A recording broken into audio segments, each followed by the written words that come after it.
오늘 함께 읽으실 하나님의 말씀은 마태복음 27장 27절에서 44절의 말씀입니다. 이에 총독의 군병들이 예수를 데리고 관정 안으로 들어가서 온 군대를 그에게로 모으고 그의 옷을 벗기고 홍포를 입히며 가시관을 엮어 그 머리에 씌우고 갈대를 그 오른손에 들리고 그 앞에서 무릎을 꿇고 희롱하여 이르되 유대인의 왕이여 평안할지어다 하며 그에게 침 뱉고 갈대를 빼앗아 그의 머리를 치더라. 희롱을 다한 후 홍포를 벗기고 도로 그의 옷을 입혀 십자가에 못 박으려고 끌고 나가니라. 나가다가 시몬이란 구레네 사람을 만나매 그에게 예수의 십자가를 억지로 지워가게 하였더라.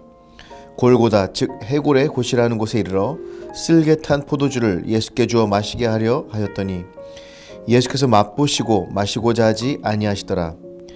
그들이 예수를 십자가에 못 박은 후에 그 옷을 제비 뽑아 나누고 거기 앉아 지키더라. 그 머리 위에 이는 유대인의 왕 예수라 쓴 죄패를 붙였더라.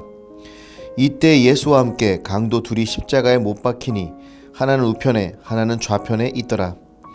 지나가는 자들은 자기 머리를 흔들며 예수를 모욕하여 이르되 성전을 헐고 사흘에 짓는 자여 내가 만일 하나님의 아들이거든 자기를 구원하고 십자가에서 내려오라 하며 그와 같이 대제사장들도 서기관들과 장로들과 함께 희롱하여 이르되 그가 남은 구원하였을 때 자기는 구원할 수 없도다.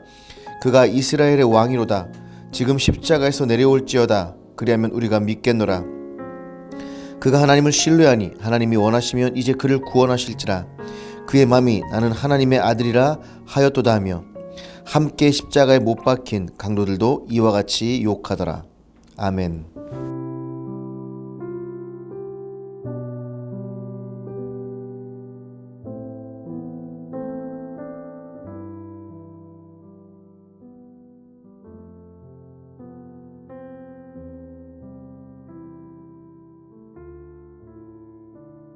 할렐루야, 여러분의 성김이 노성진 목사입니다.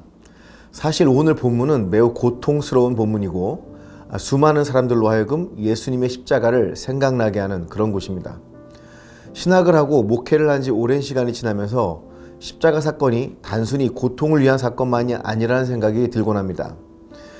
지난번에 구레네 시몬에 대한 설교를 했었지만 십자가 사건 속에서 드러나는 많은 놀랍고 신비한 하나님의 은혜가 있음을 고백합니다. 오늘은 예수님의 십자가 사건 속에서 많은 분들이 이야기하지 않는 부분을 생각해 볼까 합니다. 다름 아닌 바로 쓸개 탄 포도주에 대한 이야기입니다. 마태복음에는 쓸개 탄 포도주라고 나오지만 마가복음에는 모략을 탄 포도주라고 기록되어 있습니다. 쓸개라고 하니까 곰의 쓸개라고 생각하는 분들도 있지 않을까 합니다. 몰약은 동방박사들이 예수님께 드렸던 선물의 목록에 그렇게 포함되어 있던 그런 거였죠. 몰약이란 아람어로 모라입니다. 쓸개는 히브리어로 마라인데 두 단어의 의미 비슷해서 번역할 때 쓸개 그리고 몰약으로 나누어진 것 같습니다. 두 물질 모두 매우 쓸 뿐만 아니라 마취 효과가 있어서 사형을 당하는 사람의 고통을 덜어주고 사형 집행관들의 통제를 용이하게 하기 위해 사용되었었습니다. 포도주와 함께 말이죠. 십자가형이라는 것이 매우 고통스러운 형벌이고 노예나 반역자들에게 보여주기식으로 집행되었던 터라 정상적인 멘탈로는 버티기 힘들었습니다. 그런데 마태복음과 마가복음의 본문에는 예수님이 쓸개, 즉 몰약을 탄 포도주를 맛보신 후에 거절하셨다는 이야기를 전하고 있습니다. 왜 예수님은 쓸개 탄 포도주를 거절하셨을까요? 어떤 분들은 마지막 만찬 때 포도나무에서 난 것을 어느 시기까지는 드시지 않겠다고 말씀을 한 근거로 거절하셨을 것이라고 이렇게 이야기하는 분들도 물론 있습니다. 하지만 숨을 거두시기 전에 목이 말라 신 포도주를 드신 것으로 봐선 단순히 마지막 만찬의 이야기 때문이 아니라는 그런 생각이 듭니다. 과연 예수님은 왜 쓸개 탄 포도주를 거절하셨을까요?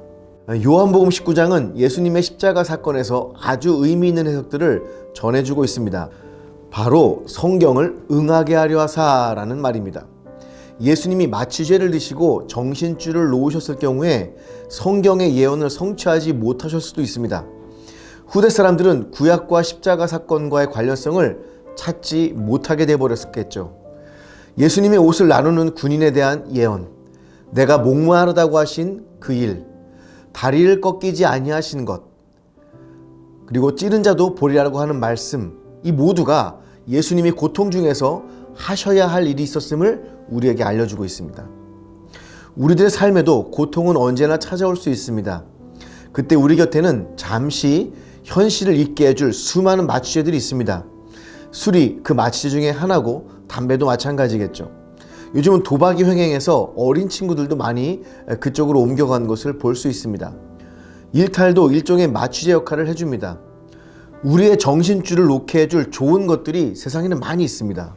그런데 주님은 십자가에서 극심한 통증과 정신적 혼란 속에서 하나만 집중하고 계셨던 것 같습니다. 바로 하나님의 말씀이 이루어지길 기대하시고 바라셨던 것이죠.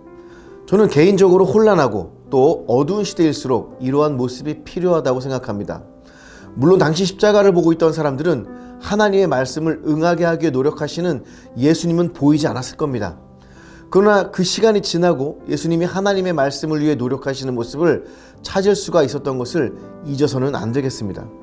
고통 속에서도 고난 속에서도 우리는 할 일이 있다는 것을 기억해야 합니다.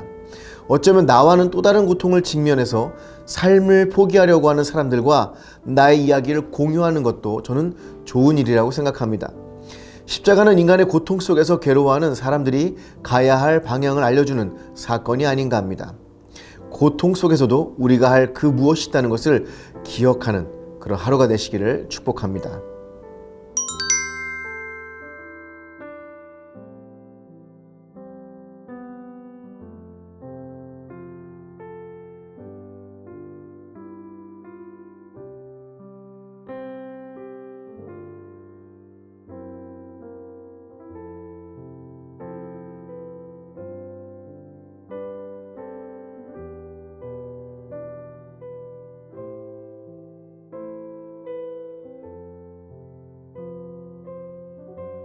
기도하시겠습니다.